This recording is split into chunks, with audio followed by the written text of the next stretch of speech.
নিচে নামলে অসুবিধা আছে। আসসালামু আলাইকুম বন্ধুরা, আজকে তোমাদের কাছে নতুন ব্লগ নিয়ে এলাম। আমি আছি এখন মধ্যপ্রদেশের জবলপুর শহর। আমরা যাচ্ছি কাটাঙ্কি, যেখানে একটি খুব সুন্দর ওয়াটারফল রয়েছে, ঝর্ণা যাকে বলে আমরা বাংলায় ঝর্ণা বলি।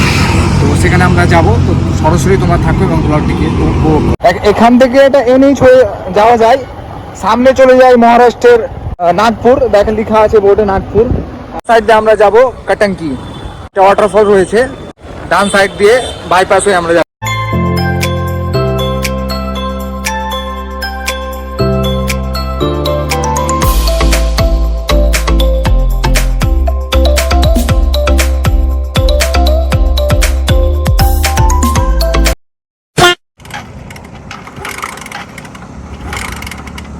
স্টার্ট হচ্ছে না, তেল শেষ হয়ে গেছে।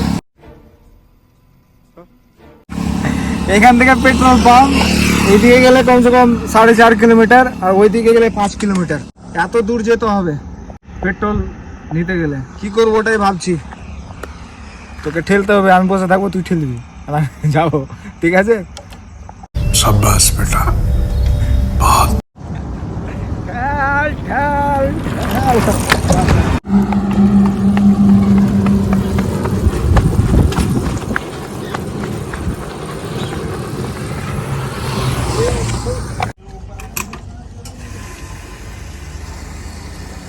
भाई कैसी लगी?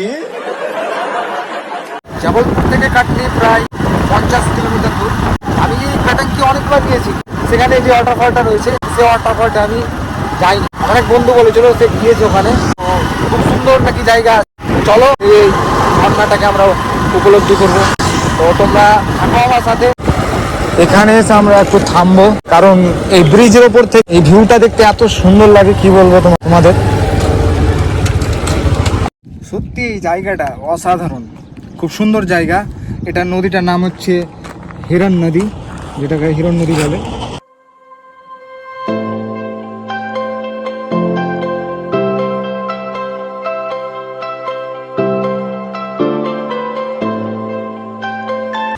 ফাইনালি আমরা সেই কাটাঙ্কির মধ্যে প্রবেশ করছি।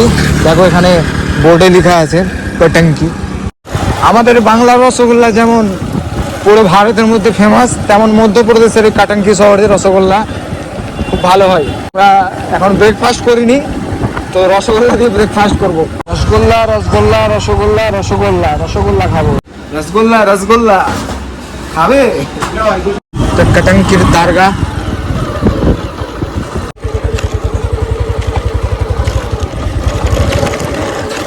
ওয়াও,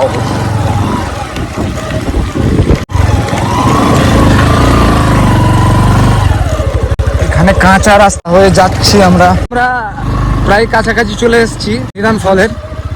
এই যা দেখো লেখাই আছে, হিন্দিতে লেখা আছে নিদান জলপ্রপাত কাটাঙ্কি। জঙ্গলের মধ্যে দিয়ে আমরা এখন যাব। হ্যাঁ, গাছপালা হয়ে আছে।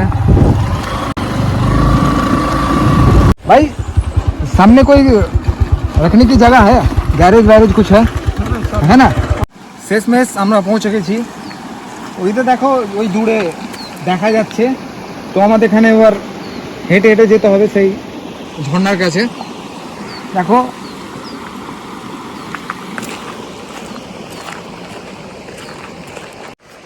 চলো আমরা একটু নিচে নামি।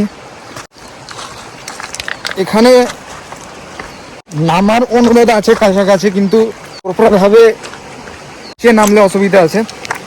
তো এই প্রবাহটা সরাসরি নদীর সাথে মিশে, ছোট ছোট টিলা আছে, টিলাকে পার করে যাব। ন্যাচারাল বিউটি, যেটা শহরের মধ্যে পাওয়া যায় না। এগোচ্ছি সেই ওয়াটারফলের দিকে। সাবির ভাই কিছু বলো। আমি ভেবেছিলাম যে আমার মেন্টাল হেলথ খারাপ হয়ে যায়, কিন্তু পাহাড়ে উঠতে গিয়ে দেখি আমার শারীরিক অবস্থাও খারাপ হয়। এটা মোটা মানুষের ক্ষেত্রে হয়, আমাদের ক্ষেত্রে হয় না ভাই। ভিউ দেখো ভাই, পাহাড়টা কত উঁচু।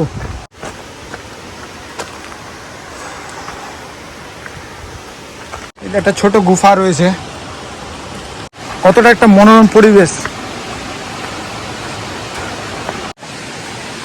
আমরা এলাম ওয়াটারফলের দিকে। ও হো হো, কি সুন্দর ভাই।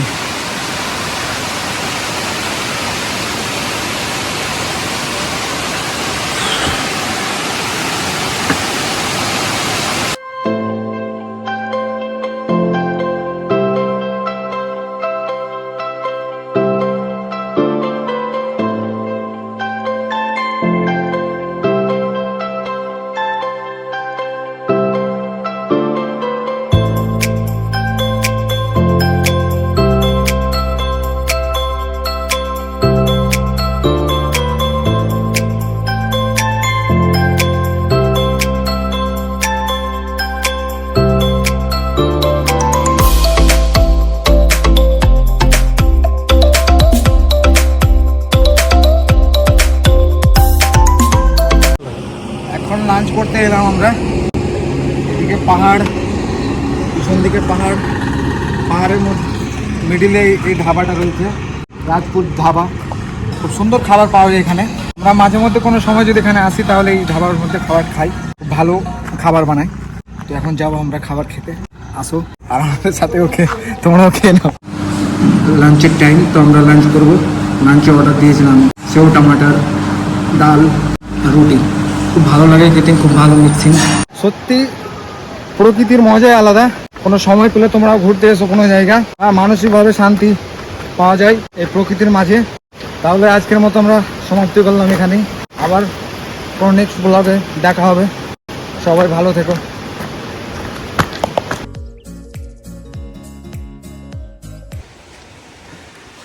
আমরা শেষমেশ ঘুরে শেষ করলাম। একটি পাহাড় আছে এখান থেকে একটু দূরে জায়গায়, হ্যাঁ। তো ওখানে সাবির চেপেছিল, তো এত ক্লান্ত হয়ে পড়েছে। হ্যাঁ দেখো ওর অবস্থাটা, দেখো কি হয়েছে।